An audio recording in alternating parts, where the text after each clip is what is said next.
If you train, compete, or teach dog agility, you're in the right place. Hey there, I'm Megan Foster, creator of Fostering Excellence and Agility.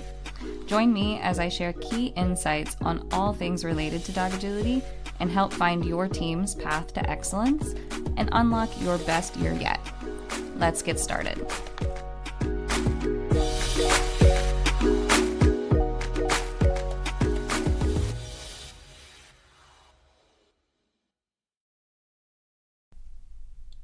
Hey there, welcome back to the podcast.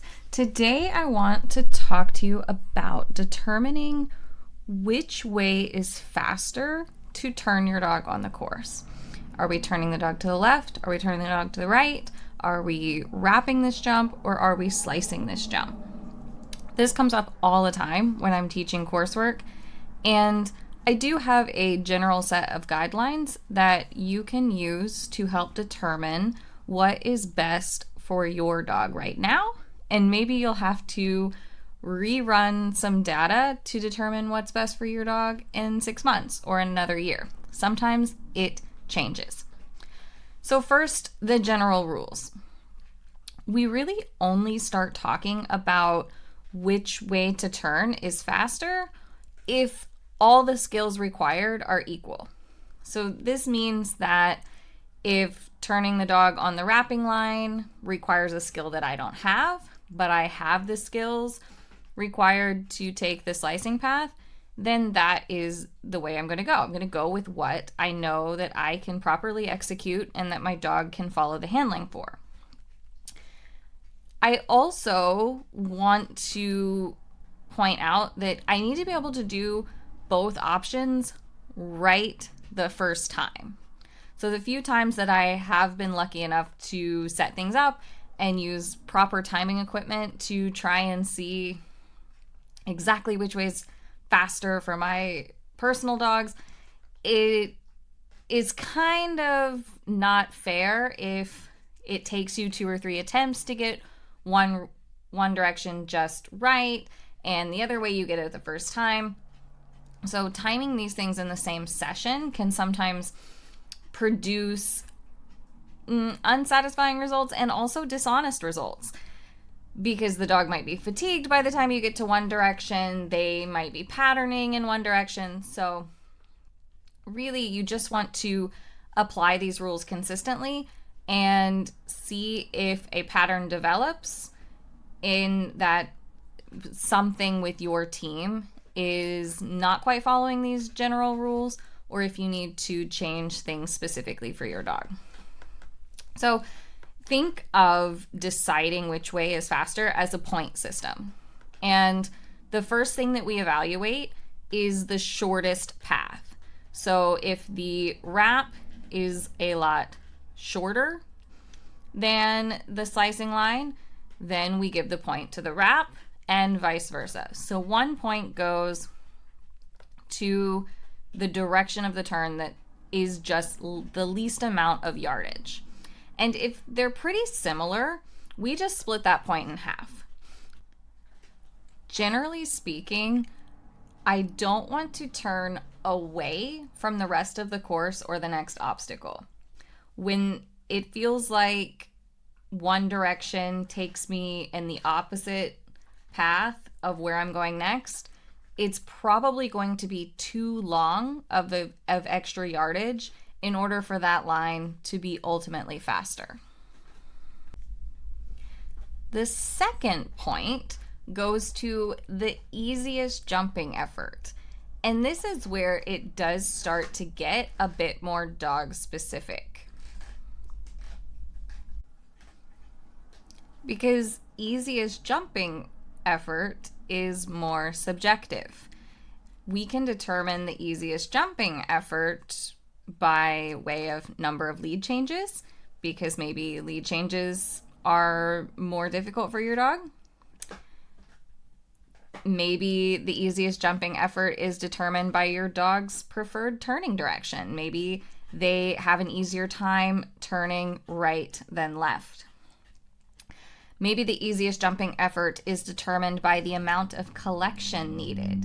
If collection is more difficult for your dog, maybe you are taking into account all three of these things. So easiest jumping effort does have to be based on your dog and what you know about them.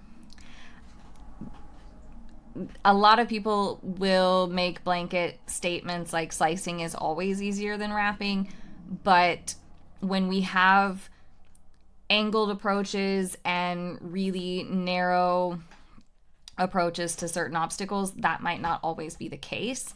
So really understanding your dog's strengths and weaknesses can help you best put this point in the right column. The third point is going to be given to the direction of the turn that provides the best line to the next obstacle or sequence of obstacles. So if we're talking about a contact approach or maybe approach to a tire or a spread jump, this is probably going to be very objective. There's likely going to be one that is more ideal than the other, and that may weigh very heavily on my decision when contacts and the tire are involved. But otherwise, I am looking at the next obstacle or the next sequence to see, does my dog see the next one obstacle, or do they see the next 2 or 3 obstacles? If I wrap them, can they stay on a straight line for longer? Then if I slice them, they might have to do 2 or 3 more turns involved in the next sequence. Whichever line looks better for your dog, that direction gets the point. So again, the general rules, it's a straight point system. 1 point for the shortest path, 1 point for the easiest jumping effort, and 1 point for the best line to the next sequence. And then whichever direction comes out on top in that point system is generally going to be the faster direction for that course that day. These rules, of course, are impacted by a few things that are more specific to your team. The dog's size and structure is definitely going to impact which way you want them to turn, right? Their size is really going to impact the shortest path situation, especially when we're talking about very small dogs. If they are slicing a 5-foot jump, that's going to add quite a bit more yardage in some situations than wrapping that same jump. So we really do have to measure out the yardage that we're asking them to take and compare both directions. Their structure also plays a role, because if their structure limits how much they can extend, we run into the same issues with like a 5-foot bar on a slice. They may not be able to physically extend enough to have any benefit that the less collection or less turning has on the additional yardage. And also their structure may make them better at adding strides and collecting. Therefore, the easier jumping effort might be different for them. Also, if they are really big, less bendy, we have the opposite things. The slicing lines, the keeping them in extension lines, require less collection for them, and they are able to cover more ground on the slicing line and not have to slow down so much to do the wrapping line. So things like size and structure are definitely going to impact how we view the shortest path and also those easiest jumping efforts. I also want to consider the obstacle handler focus balance that my dog has. Because again, if choosing one direction is going to put them into a lot of handler focus, they may slow down more than I would like them to, especially when I'm thinking about the next sequence. Or if turning my dog in one direction will open up a lot more obstacles for them to look at and cause maybe the turn to be wider or additional yardage to be added to the time that might not be there if I chose the other direction.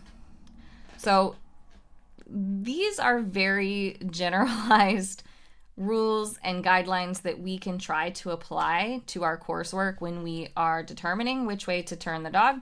But ultimately, I have found the point system to be fairly accurate with very few exceptions. So start with the 3-point guideline system and see how this goes for you during your next coursework training session or competition. Thanks for listening. If you enjoyed this episode, I really appreciate some feedback. You can leave me a review, engage on social media, or share this with a friend. I hope you'll be back to listen to my next episode. In the meantime, you can find all of my offers on my website, fxagility.com. Happy training.